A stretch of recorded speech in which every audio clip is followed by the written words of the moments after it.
La résurrection maudite. Dans une caverne sombre et secrète, éclairée uniquement par des bougies et des cristaux violets, Karlost, Eiluk Chadman et un petit groupe de mages récitent les incantations autour du corps sans vie de Psycho Winnie, allongé sur un autel de pierre. Karlost, je te jure, mon ami, je te ramènerai. Tu ne méritais pas de mourir comme ça.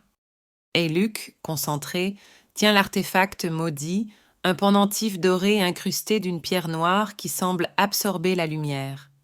La tension est palpable et les mages échangent des regards anxieux. L'air devient plus lourd à chaque mot murmuré.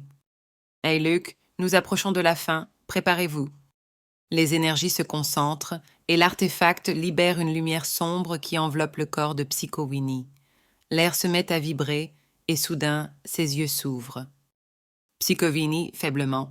Karlost, Un moment de silence avant que tout ne bascule.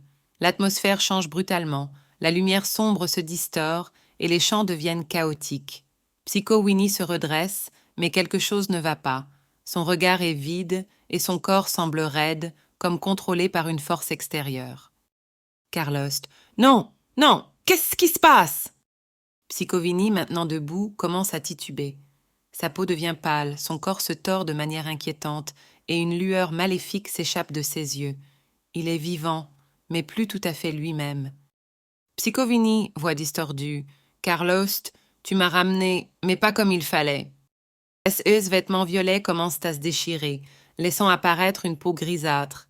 Les mots sortent de sa bouche, mais ce n'est plus le même Psycho Winnie. Le rituel a mal tourné, transformant le mage en une version zombifiée de lui-même. Eiluk, l'artefact, il était maudit, il est devenu un zombie.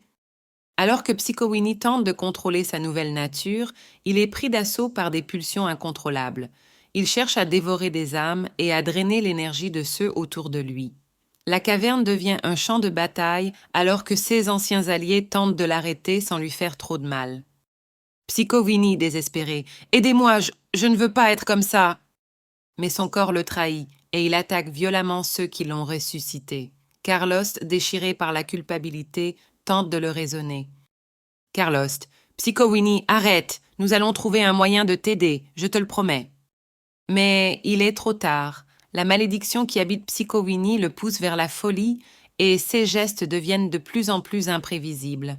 Finalement, il fuit dans les profondeurs de la caverne, se transformant peu à peu en une créature errante, un mage zombie hanté par son passé.